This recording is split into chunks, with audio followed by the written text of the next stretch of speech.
صلی اللہ علیہ وآلہ وسلم غار حرا سے واپس آئے، آپ پر یہ وحی نازل ہوئی،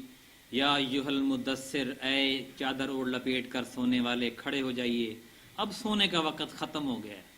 اب آپ کا بھی سونے کا وقت ختم ہو گیا، اب آپ کو بھی چادر اتارنی پڑے گی، مجھے بھی انشاءاللہ مل کے چلیں گے، انشاءاللہ مل کے چلیں گے نا انشاءاللہ۔ فرمایا اللہ نے کتنا خوبصورت انداز ہے، ایک خالق کائنات مالک کائنات رحمت للعالمین کو فرما رہا ہے اب چادر اتار دیجئے اور کھڑے ہو جائیے، قم فانذر، ڈرا دو، ظالموں کو ڈرا دو کہ تمہارا ٹھکانہ جہنم ہے، نافرمانوں کو ڈرا دو،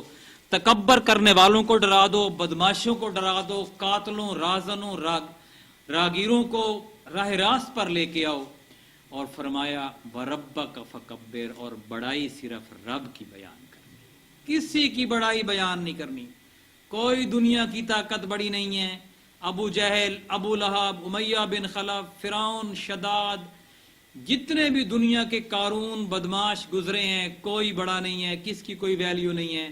اللہ کا نام بڑا ہے۔ وَرَبَّكَ فَكَبِّرْ وَثِيَابَكَ فَطَهِّرْ، اپنے آپ کو پاک رکھنا ہے،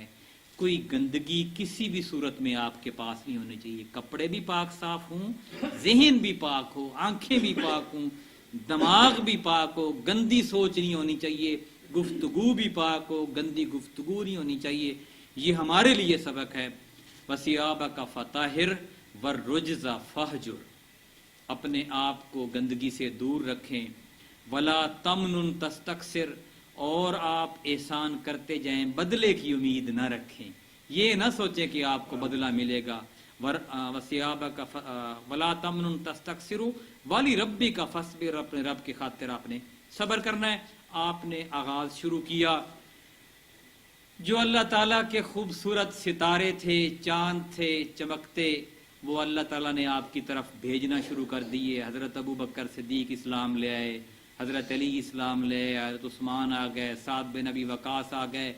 سعید بن زید آ گئے، حضرت خدیجہ آ گئیں، اور حضرت عبیدہ ابن الجراح آ گئے، امین الامت آ گئے، اور حضرت اور جو عبد الرحمن بن عوف آ گئے، حضرت طلحہ آ گئے، 40-42 صحابہ جو آپ کے 3 سال کی خفیہ تبلیغ سے آ گئے۔ چوتھا سال شروع ہوا، فرمایا وَأَنذِرْ عَشِيرَتَكَ الْأَقْرَبَيْنَ، اے محمد صلی اللہ علیہ وسلم اب آپ اپنے قریبی جو رشتہ دار ہیں نا ان کو اکٹھا کر کے اب آپ دعوت دیں۔ تو آپ نے ان کو دعوت کی، پہلی بات آپ کی دعوت کی، وہ نہ بولنے دیا گیا، ابو لہب کو پتہ تھا، آپ کا سگا چچا تھا، بڑا شاطر تھا، بڑا مخالف تھا آپ کا،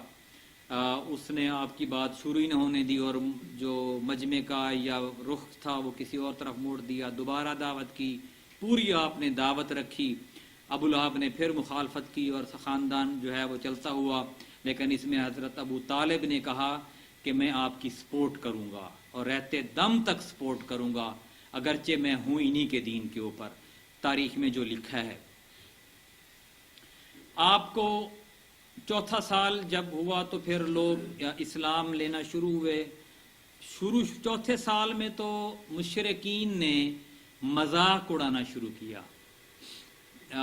کیونکہ آپ کے ساتھ جو لوگ شامل ہوئے تھے وہ غریب غربا تھے،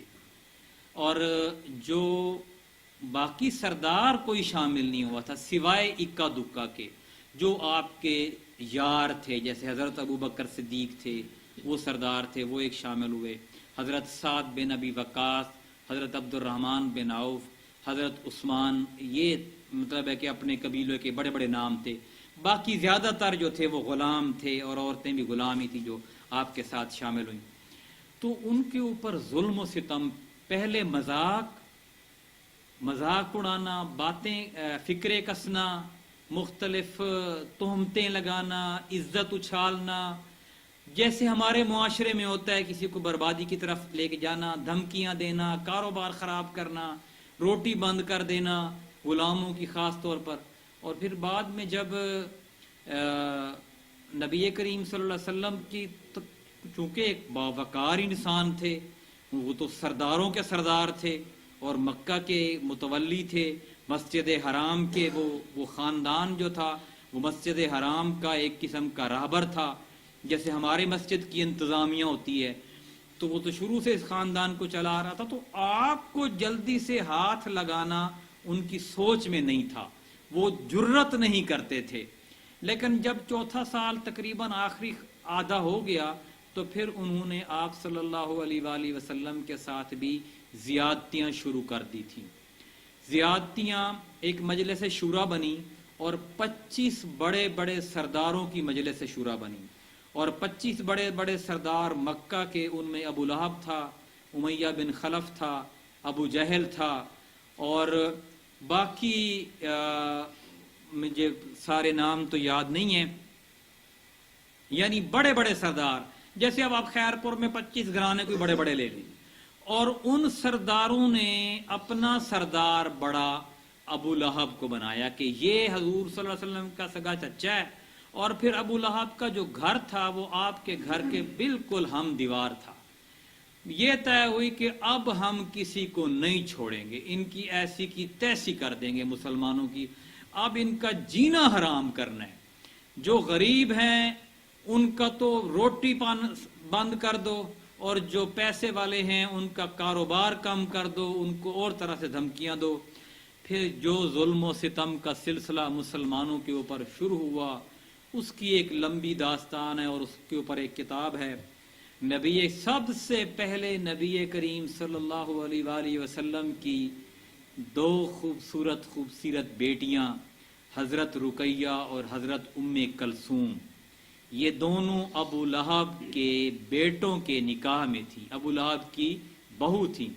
ابو لہب نے اپنے دونوں بیٹوں کو سے کہا، عتبہ اور عتیبہ سے، کہ ان کو طلاق دو، اور دونوں آپ کی بیٹیوں کو طلاقیں ہوئیں، اور دونوں ظاہرہ آپ صلی اللہ علیہ وسلم کے پاس گھر میں آ گئیں۔ اور یہ بات ایک باپ ہی برداشت مطلب ہے کہ محسوس کر سکتا ہے، کسی اور کو نہیں محسوس ہوتی، کہ اگر وہ اتنے لاڈ سے پالے اور پھر اتنی اس کو خوبصورت طریقے سے اس کی شادی کرتا ہے، بڑے ارمانوں کے ساتھ اس کو بھیجتا ہے، اور پھر وہی بیٹی جو ہے وہ طلاق کا کاغذ لے کے گھر میں جب باپ کے سامنے آتی ہے تو اس باپ کے اوپر کیا گزرتی ہے۔ اور پھر ایک نہیں 2 بیٹیاں، حضرت رقیہ بھی اور حضرت ام کلثوم بھی، دونوں کو طلاقیں ہوئیں۔ یعنی آپ صلی اللہ علیہ وسلم نے جو اس راستے میں ظلم سہے ہیں، اور اس کا آغاز آپ کے گھر والوں سے ہوا ہے، آپ کے سگے چچا سے ہوا ہے۔ پھر وہ اتنا ظالم تھا کہ جب آپ کے گھر میں پہلے تو آپ کا مطلب ہے کہ رزق کم ہونا شروع ہو گیا، ظاہر ہے کوئی کاروبار کم ہو گیا، آپ اس راستے پہ چل پڑے، تو اگر ہر دوسرے دن یا کبھی وہ سالن پک رہا ہوتا، ہانڈی پک رہی ہوتی، تو وہ اپنے گھر سے وہ جو ہم پلیسنٹا کہتے ہیں، جیر کہتے ہیں، وہ جو بکری سوتی ہے تو بچہ نکل آتا ہے، تو اس کے بعد جو نکلتا ہے گوشت، وہ اٹھا کے ایسے زور سے پھینکتا، وہ دیکھتا کہ اب محمد صلی اللہ علیہ وسلم کے گھر سالن پک رہا ہے، تو وہ دیگچی میں یا کبھی اس کی بچے دانی اٹھا کر سیدھا دیگچی میں پھینکتا، وہ دیگچی بھی الٹ جاتی اور وہ سارا سالن بھی خراب ہو جاتا۔ تو وہ بیٹیاں کہتی کہ اپنے بابا سے کہ بابا آپ دیکھیں یہ ہمارے ساتھ کر رہے ہیں۔ تو کبھی کبھی تو نبی کریم صلی اللہ علیہ وسلم اس چھڑی پکڑتے، اور اس چھڑی کو وہ بچے دانی اس چھڑی کے اوپر پکڑتے اور دروازے کے باہر نکل کے کھڑے ہو جاتے، اور جتنے بھی سردار تھے ان کو مخاطب کرتے کہ اے عبد مناف، اے بنی مطلب، اے بنی ہاشم، یہ تم اس شخص کے ساتھ ظلم کرتے ہو کہ جس کے پاس ابھی بھی تمہاری امانتیں پڑی ہوئی ہیں، ابھی بھی تم اس کو امانت دار کہتے ہو، جس کو ابھی بھی تم سچا کہتے ہو، جس کو ابھی بھی تم سب سے زیادہ باوقار کہتے ہو، جس کو ابھی بھی تم اپنے فیصلے منوانے کے لیے مقدمے کے فیصلے سننے کے لیے ابھی بھی تم اس کو معتبر سمجھتے ہو، اس کے ساتھ تم یہ سلوک کرتے ہو۔ پھر اس بچے دانی کو آپ اس راستے میں پھینک دیتے۔ پھر کئی دفعہ آپ نماز پڑھ رہے ہوتے تھے تو پھر وہ گندگی جو ہوتی تھی، جو بھی جانور ذبح ہوتا، اس کی انتڑیاں وغیرہ ابو لہب اور اس کی بیوی جو تھی وہ اکٹھا کر کے لاتی، اور زور سے، طاقتور وہ لوگ تھے، پھینکتی، اور آپ صلی اللہ علیہ وسلم نماز پڑھ رہے ہوتے تھے اور وہ آپ کے اوپر جو ہے وہ گندگی آتی۔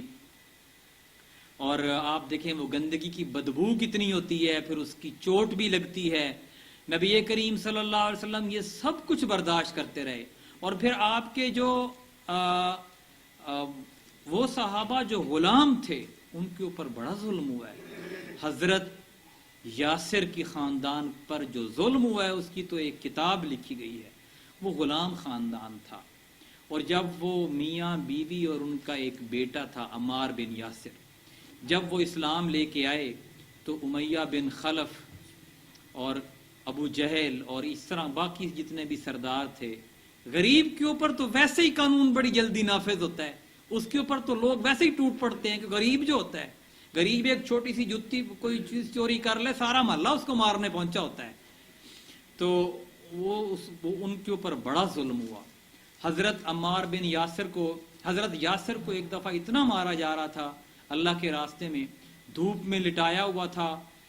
ریت کے ٹیلے کے اوپر، تپتی دھوپ تھی، دن کے 12 بجے تھے، اوپر پتھر رکھا ہوا تھا. نبی کریم صلی اللہ علیہ وسلم پاس سے گزرے، سارے سردار مار رہے تھے باری باری. تو نبی کریم صلی اللہ علیہ وسلم نے فرمایا یاسر صبر کرنا، اللہ تجھے جنت دے گا. اور تاریخ میں لکھا ہے کہ بس تھوڑا ہی سا ہی انہوں نے برداشت کیا، بوڑھے تھے بیچارے، وہ مطلب وہ زخموں کی تاب نہ لاتے ہوئے فوت ہو گئے. اور یہ پہلے فوت تھے جو اسلام کے راستے میں ہوئے. اور حضرت یاسر کی جو بیوی تھی حضرت سمیہ، ابو جہل نے اس کو دور پہ رکھ کے اس کو باندھا، پہلے باندھ کے اس کی دونوں ٹانگیں چوڑی کی. آپ مطلب اس ظلم کا اندازہ لگائیں. اور دور سے نیزہ مارا اور اس کی پیشاب والی جگہ پہ لگا، اور وہ بیچاری اتنا خون چلا کہ وہ وہیں پہ ہی شہید ہو گئیں. اور یہ اسلام کی پہلی شہیدہ ہیں. اکثر لوگ جو اسلام سے محبت کرتے ہیں وہ اپنی بیٹیوں کا نام سمیہ رکھتے ہیں، تو یہ اسلام کی پہلی شہیدہ ہیں. اور ان کا اب ایک بیٹا بچ گیا تھا عمار بن یاسر. تو عمار بن یاسر پر بڑا ظلم و ستم ہوا.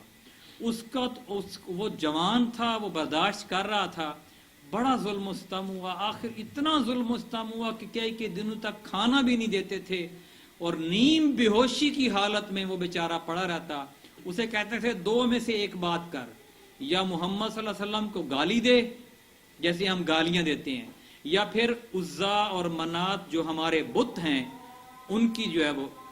حضرت عمار بن یاسر نے وہ کلمات کہہ دیے.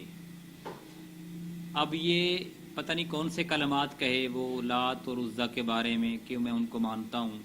پھر انہوں نے اس کی جان چھوڑی، اور پھر وہ نبی کریم صلی اللہ علیہ وسلم کے پاس روتے ہوئے آئے، یا رسول اللہ بڑا ظلم و ستم ہوا ہے. آپ سے فرمایا ہاں مجھے پتہ ہے، تو مجھے معاف کر دیں، میں نے یہ کلمات کہہ دیے. تو یہ قرآن کی یہ آیت نازل ہوئی جس کا ترجمہ یہ ہے، جس نے اللہ پر ایمان لانے کے بعد کفر کیا. اللہ نے بات پوری تفصیل سے بیان کی ہے، اور انہی کی شان میں یہ آیت نازل ہوئی ہے. اس پر اللہ کا غضب اور عذاب عظیم ہے جو بھی یعنی ایمان لانے کے بعد کفر کرے. لیکن جسے مجبور کیا جائے اور اس کا دل ایمان پر مطمئن ہو، اس پر کوئی گرفت نہیں. یعنی اگر وہ مجبور ہو گیا تھا، اس کے پاس کوئی چارہ نہیں تھا. اسی طرح 2 صحابیوں کا اور بھی تذکرہ ہے کہ وہ ان کو کفار نے پکڑ لیا اور یہ کہا کہ تم یا تو اپنے نبی کو برا بھلا کہو، یا تمہیں ایک تیل جو تھا کڑا جو تھا، جس کو جو لوگ بیلنا چلاتے تھے نا ان کو پتہ ہے بہت بڑا ہوتا ہے، اس کے اندر تیل کو گرم کیا. اور ایک صحابی اس نے کہا میں اپنے نبی کو نہیں برا بھلا کہتا، یا کفریہ کلمات کوئی نہیں کہتا. تو انہوں نے اس کے اندر اس کو جلا دیا. اور دوسرے صحابی نے بات مان لی تو اس کو چھوڑ دیا. تو انہوں نے کہا آپ صلی اللہ علیہ وسلم کی خدمت میں جا کے معذرت پیش کی، یا رسول اللہ آپ نے فرمایا آپ نے ٹھیک کی ہے، جان بچانے کے لیے اللہ نے آپ کو یہ اختیار دیا ہے، یہ موقع دیا ہے، آپ یہ کہہ سکتے ہو. تو جان بچانے کے لیے، لیکن دل آپ کا یہ نہ ہو کہ آپ عادی ہی بن جاؤ پھر یہی کام کے، نہ ادھر کے نہ ادھر کے. مقصد آپ کا اللہ کی رضا ہو. جب جان کا خطرہ اور واقعی جان کا خطرہ ہو تو آپ زومانی گفتگو کرنے کا اللہ نے آپ کو اختیار دیا ہے. لیکن اول یہی ہے کہ آپ اس کی طرف ہی قائم رہیں. ظلم و ستم کی یہ کہانی جو چوتھے سال میں شروع ہوئی اور اس پہ پھر نبی کریم صلی اللہ علیہ وسلم نے ارکم بن ابی الارکم مخزومی کا مکان تھا ایک کوہ صفا کے اوپر اور مکہ سے تھوڑا دور تھا. آپ نے پھر صحابہ کرام سے یہ کہا کہ آپ پھر اس مکان پہ چلے جایا کریں, ہم تھوڑا سا خفیہ مل لیا کریں گے, میں علی اللہ تبلیغ کروں گا, باقی جو ہمارے جو غلام ہیں صحابہ غریب ہیں وہ وہاں پہ رہیں, ان کے لیے درس و تدریس کا سلسلہ وہاں پہ رہے گا, باقی میں تو علی اللہ کھڑا ہوں. بہرحال آپ نے اپنی تبلیغ کو جاری رکھا, اور جب ظلم و ستم پھر بھی نہ رکا تو پھر آپ صلی اللہ علیہ وسلم نے چند ایک صحابہ کو ہجرت حبشہ کا مشورہ دیا. اگلے پروگرام میں ہم اس پہ ڈسکس کریں گے کہ اسلام کی وہ پہلی ہجرت جس میں خود نبی کریم صلی اللہ علیہ وآلہ وسلم کی بیٹی حضرت رقیہ بھی شامل تھیں, کہ پہلے ان کو طلاق ہوئی, پھر ان کو در بدر کیا گیا, در بدر کیا, ملک بدر کیا گیا, اور وہ بھی آپ نے برداشت کیا. یعنی وہ کون کون سا ظلم ہے اور وہ کون کون سی آزمائش ہے, وہ کون کون سی پریشانی ہے جو ایک انسان پر آ سکتی ہے اور وہ نبی کریم صلی اللہ علیہ وسلم پر نہ آئی ہو. ہمیں تو تھوڑا سا بھی مسئلہ ہونا ہم کہہ دیتے ہیں کہ یار بڑے حالات تنگ ہو گئے, یار بس یہ ٹھیک نہیں ہوا, یار بس ہمارا مشکل ہو گیا, بس اب چھوٹی چھوٹی بات پہ ہم علیحدہ ہو جاتے ہیں. اور اگر جن کا ہم نے کام شروع کیا ہے, جس کے لیے ہم نے اپنے آپ کو پیش کیا ہے, ذرا ان کو تو دیکھیں, ان کا رشتہ کتنا مضبوط تھا آپس میں. وہ چھوٹی چھوٹی باتوں پہ ایک دوسرے سے جدا نہیں ہوتے تھے, وہ ایک بڑے مقصد کے لیے وہ سب کچھ چھوڑ دینے کے لیے وہ تیار ہوتے تھے. اللہ تعالیٰ سے دعا ہے کہ چند کلمات جو میں نے آپ کے سامنے پڑھے ہیں نیک نیتی کے ساتھ مجھے بھی اور آپ تمام دوستوں کو بھی عمل کرنے کی توفیق عطا فرمائے. جزاک اللہ.